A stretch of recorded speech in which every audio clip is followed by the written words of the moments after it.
Hi, I'm Tyson, I'm Tara. I'm Ryan. And I'm Laurel. and we're the Gamesmiths, and we've just played Candy Shop, and we'd like to take some time and give you a little bit of our feedback. To start it off, Ryan's got some information for us. Yeah, so first of all, I'd like to say I think we all really enjoyed the game overall. I think we all had a good time, and you can see that in the video. And we just have a few bits of constructive feedback and just tell you how we felt about the game. One thing I'd like to say about the rules, they were all pretty clear and straightforward. I think we understood them all. The one thing I would change in your rule book is you give a breakdown of the dice and the faces and what they mean before you actually tell people how many times you're rolling. And so when you're explaining that you have to pay candy per roll before you explain to people how many times they can roll per turn and stuff like that, it makes things a little bit confusing. So I would explain, this is how you roll the dice. You're allowed to roll 3 times each turn. People next to you can steal it, and then go into an explanation of each of the faces. It flows a little bit more, a little bit more logically for everybody to help learn. I did feel like you were jumping around a little bit in the rules, trying to figure out where it went, and I could notice that in the rules explanation. I felt a little bit disjointed, and usually when Ryan's explaining rules, I'm right there with him, and I'm getting it, and I'm understanding it as long as it's laid out correctly. So I think that if that sounds like a problem, then I think it's worth looking into. Yeah. And then the other thing, one other thing, I liked it. It was fun. It was interactive. I think everybody was engaged. The baby slapping and the dice rolling had everybody focused on the game, and you didn't have that kind of thing where 2 people were off in the corner talking while the other 6 people were playing, and then you had to wake them up when it was their turn. So it was very engaging. The one thing that confused me a little bit though was the fact that at the end of the day, candy was worth more points than money. I would really consider switching that around. I know if I ran a candy shop and at the end of the day I had a bunch of candy and no money, I wouldn't be happy. That wouldn't be a good candy day for me. But in this game, that would be if you had to pick one or the other, all candy or all money, you pick all candy, and I don't think that's quite right. And I think it would change up your game a lot. I think it would still allow for the baby slapping and the fun stuff like that, but it would stop. I think it would make a little bit more sense, and it would stop a couple baby slaps from totally running away with the game. Now I'm going to disagree just a little bit, and it depends on what the motivation is behind it. And to be honest, I've forgotten what the objective statement of the rules was that Ryan read in the first part, but it depends on where you want to go with it. If my role as a player is I'm a child, I want to be collecting candy, and I'm spending my money on candy. That's really what I want to be doing. But if my goal is I'm a business owner, and I think in your first version that you sent out, you had the factory card, you had some other stuff like that, and so there was a little bit of that feeling that I'm maybe an entrepreneur trying to sell the most candy, and if that's the way you're going, I totally agree that it makes more sense intuitively to say that money is worth more than candy. And that's just simpler to grasp in general. So I agree with that principle. To me, it depends on how are you getting that across. Are you doing that in a way that makes sense thematically? I would also almost suggest making the money and the candy bigger in value either way you go, because they seemed about the same stake. So when you were thinking about things, it didn't really make a difference which way you went. Mm-hmm. As fast as we were going, 1 point versus 2 points didn't really come into play because we were going so fast. Where if it was 1 point versus 5 points, that would make your decisions a lot more oh man, I need to think of it, and I need to think of it quick, and what's going to benefit me more. So you think there should be a bigger gap between the guys? And I don't have a preference. Yeah, I don't have a real preference which one is bigger, but I feel like with it being 1 point and 2 point, they were just so similar that it seemed like the same amount of resources and didn't really make a difference whether you got sell or take or buy. It was just trading the same amount of things pretty much.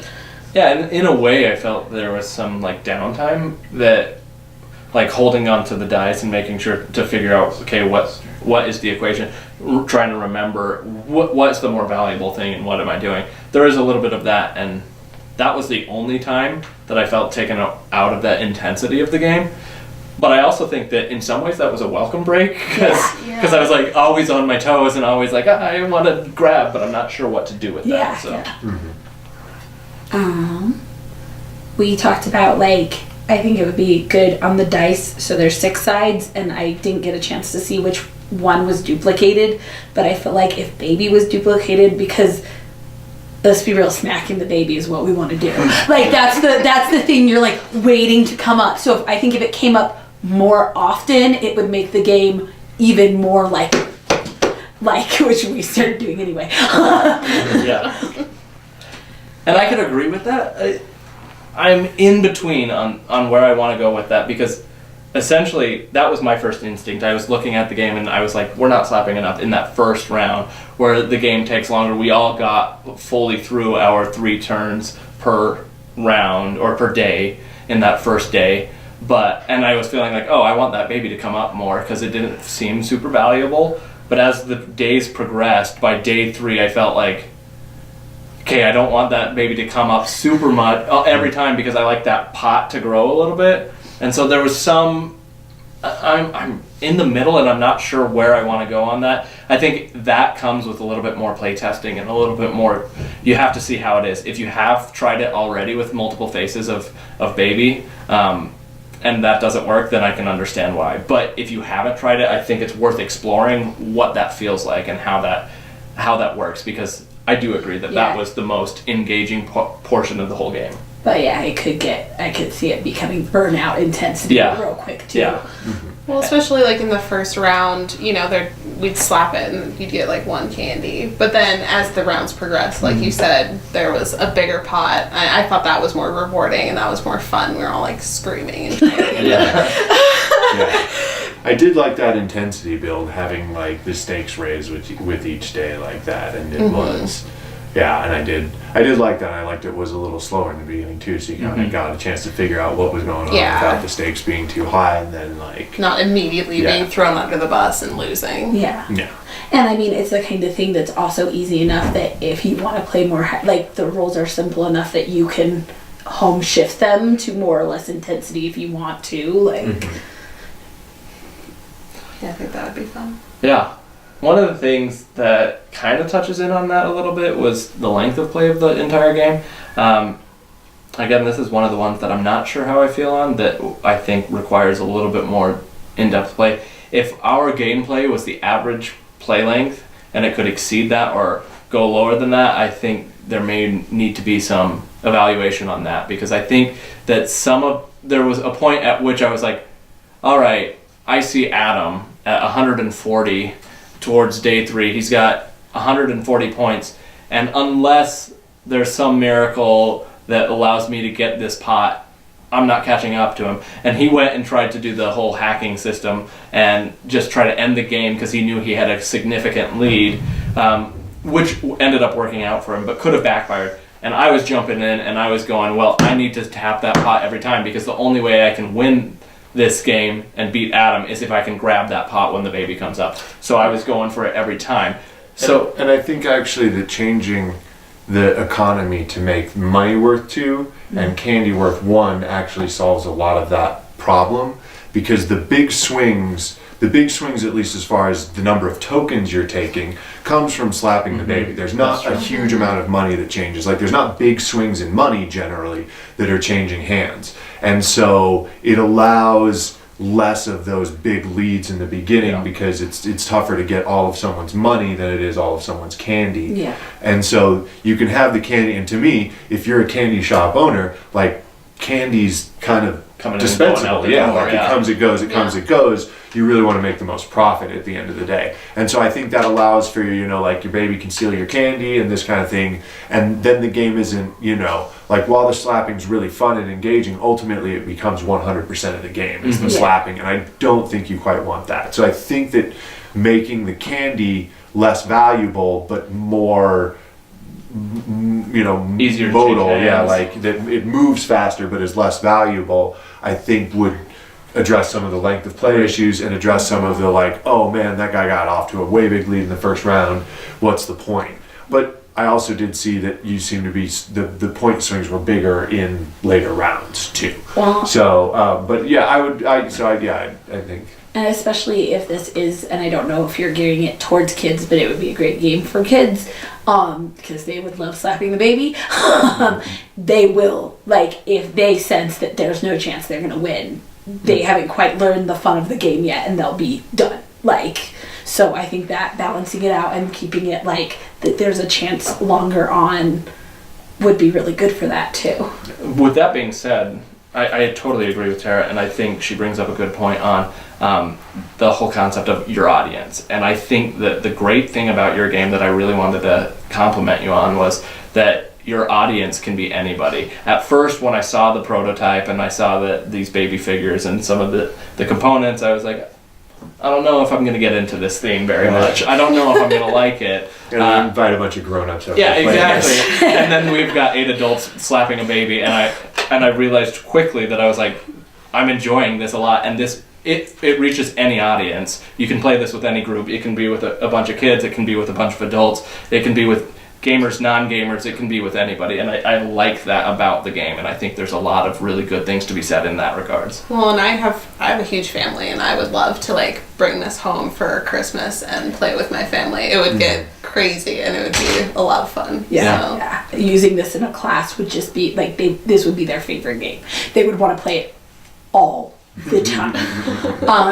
That said, and we have no good solution for this, but we hurt ourselves a lot slapping the baby. Like, I've got cuts, we got like jam fingers.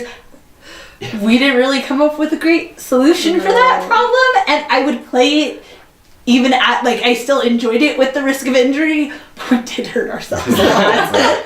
Yeah, definitely painful, but fun. We'll play again. Right. But your hand's still red, so. I I bled. pretty much always last, so I'm good. I started to get really aggressive at a couple of points. I worked with my hands, it wasn't worth it.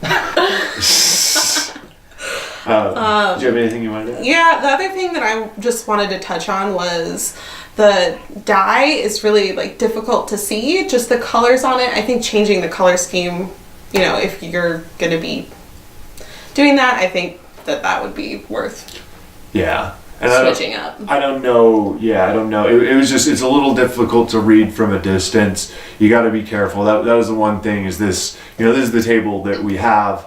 But a lot of people are going to have a table like this that's going to be like a rectangular dining table or something like that. And this game only works when you get up to 8 people real well with like a perfectly round table that everybody can stand around and be equal distance to the baby and everything like that. So yeah, that was one thing that just, I think it's good that you kind of cap it off at 8 players, but when you get up to that bigger group, then there's, it's a little trickier to get everybody to have the same space and everything like that. But, that's just the setup, and that's just kind of life, I suppose. But I do have a thought on that in regards to potential solutions, and I think this goes back to the injury thing as well.